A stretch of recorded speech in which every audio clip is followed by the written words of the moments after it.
We're going to do other things together, okay? We are. Absolutely. Thank you. Hi, everyone. Hello. Good afternoon, everyone. Can we please give it up for Dr. Tien?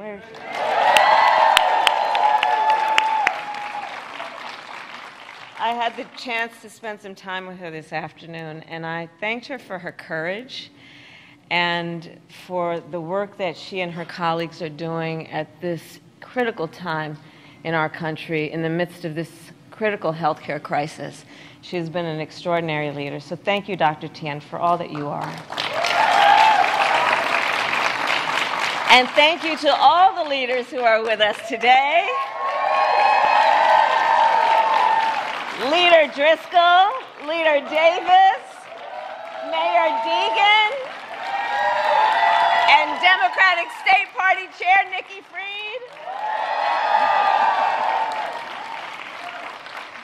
And a special thank you to all the organizers and advocates and elected leaders who have been on the forefront of this fight for so long.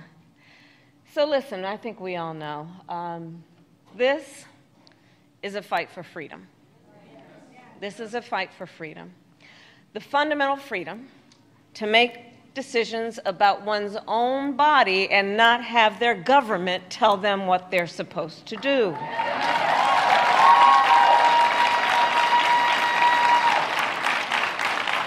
And as we know, almost 2 years ago, the highest court in our land, the Court of Thurgood and RBG, took a constitutional right that had been recognized from the people of America, from the women of America. And now in states across our nation, extremists have proposed and passed laws that criminalize doctors, punish women, laws that threaten doctors and nurses with prison time, even for life, simply for providing reproductive care. Laws that make no exception for rape or incest. Even reviving laws from the 1800s. Across our nation, we witness a full-on assault, state by state, on reproductive freedom. And understand who is to blame. Former President Donald Trump did this. Donald Trump handpicked 3 members of the United States Supreme Court because he intended for them to overturn Roe. And as he intended, they did. Now, many of you here may recall, I served on the Judiciary Committee as a United States Senator. And I questioned 2 of those nominees. To one of them I asked, quote, I will quote myself, can you think of any laws that give the government the power to make decisions about the male body? And it will come as no shock to everyone here, he had no good answer. And that day, we all knew what was about to come. And it happened, just as Donald Trump intended. Now, present day, because of Donald Trump, more than 20 states have abortion bans. More than 20 Trump abortion bans. And today, this very day, at the stroke of midnight, another Trump abortion ban went into effect here in Florida. As of this morning, 4 million women in this state woke up with fewer reproductive freedoms than they had last night. This is the new reality under a Trump abortion ban. Starting this morning, medical professionals like Dr. Tien could be sent to prison for up to 5 years for providing reproductive care even earlier in pregnancy. Reality under a Trump abortion ban. Starting this morning, women in Florida became subject to an abortion ban so extreme it applies before many women even know they are pregnant, which, by the way, tells us the extremists who wrote this ban either don't know how a woman's body works or they simply don't care. Trump says he wants to leave abortion up to the states, he says, up to the states. All right. So here's how that works out. Today, 1 in 3 women of reproductive age live in a state with a Trump abortion ban, many with no exception for rape or incest. Now, on that topic, as many of you know, I started my career as a prosecutor, specializing in crimes against women and children. What many of you may not know is why. So when I was in high school, I learned that my best friend was being molested by her stepfather. And I said to her, well, you've got to come and live with us. I called my mother, and my mother said, of course she does. And so she did. So the idea that someone who survives a crime of violence to their body, a violation of their body, would not have the authority to make a decision about what happens to their body next, that's immoral. That's immoral. And one does not have to abandon their faith or deeply held beliefs to agree. The government should not be telling her what to do.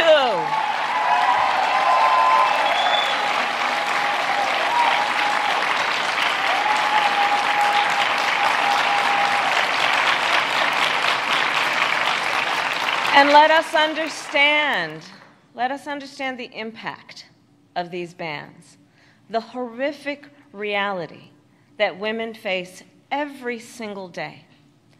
Folks, since Roe was overturned, I have met women who were refused care during a miscarriage. I met a woman who was turned away from an emergency room, and it was only when she developed sepsis that she received care. Now, I'm proud to be the first president or vice president in history to visit a reproductive health clinic.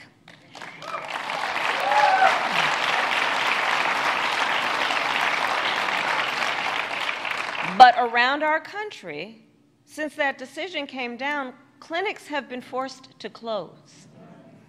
Think about it. Clinics that provide breast cancer screenings, contraceptive care, PAPs, life-saving care. And I have seen firsthand, then, that this truly is a healthcare crisis. And Donald Trump is the architect. And by the way, that is not a fact he hides. In fact, he brags about it. He has said the collection of abortion bans in the state is, quote, working the way it's supposed to. Just this week in an interview, he said, states have the right to monitor pregnant women to enforce these bans. And states have the right to punish pregnant women for seeking out abortion care. So Florida, the contrast in this election could not be more clear. Basically, under Donald Trump, it would be fair game for women to be monitored and punished by the government, whereas Joe Biden and I have a different view. We believe the government should never come between a woman and her doctor.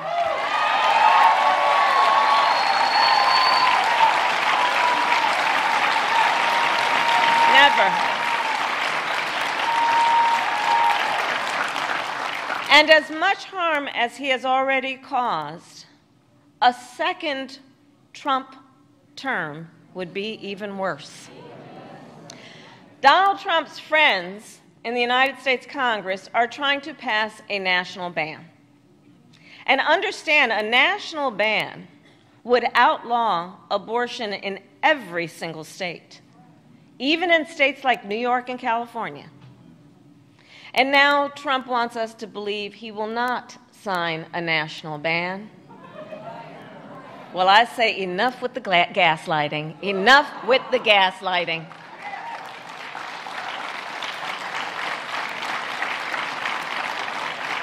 Because we all know if Donald Trump gets the chance, he will sign a national abortion ban. And how do we know? Well, let's take a look at the evidence and follow the facts. Maybe as a former prosecutor, I like to say we should really look at the evidence and follow the facts. Okay, Congress tried to pass a national abortion ban in 2017. And the then President, Trump, endorsed it, 2017, and promised to sign it if it got to his desk.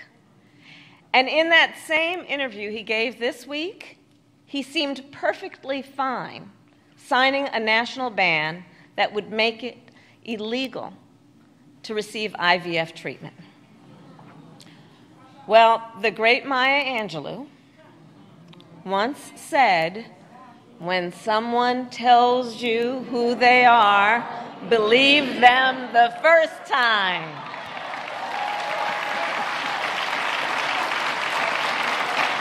And Donald Trump has told us who he is. So here's what a second Trump term looks like. More bans, more suffering, less freedom. But we are not going to let that happen. Because, you see, we trust women. We trust women to know what is in their own best interest. And women trust all of us to fight to protect their most fundamental freedoms.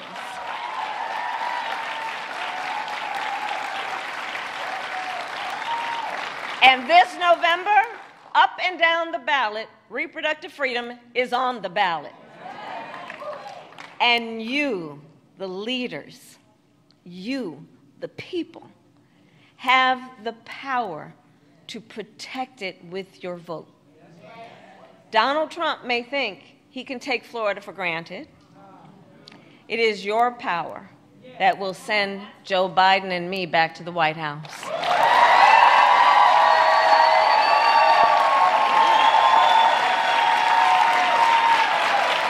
And when Congress passes a law that restores the reproductive freedoms of Roe, our President Joe Biden will sign it.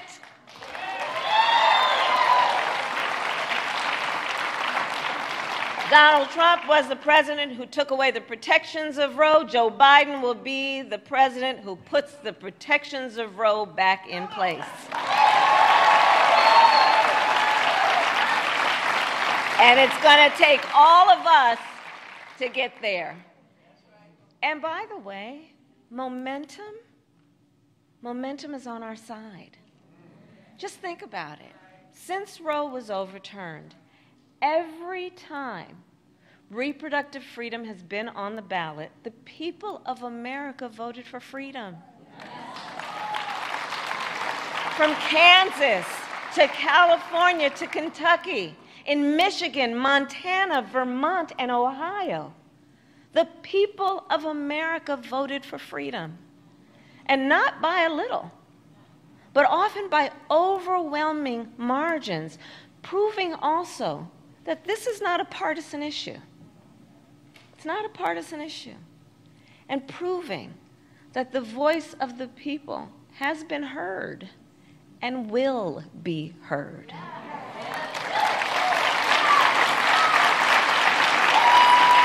So today I ask, Florida, are you ready to make your voices heard?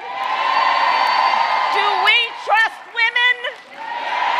Do we believe in reproductive freedom? Do we believe in the promise of America? Are we ready to fight for it? And when we fight, we win. God bless you, and God bless the United States of America. Thank you all.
you.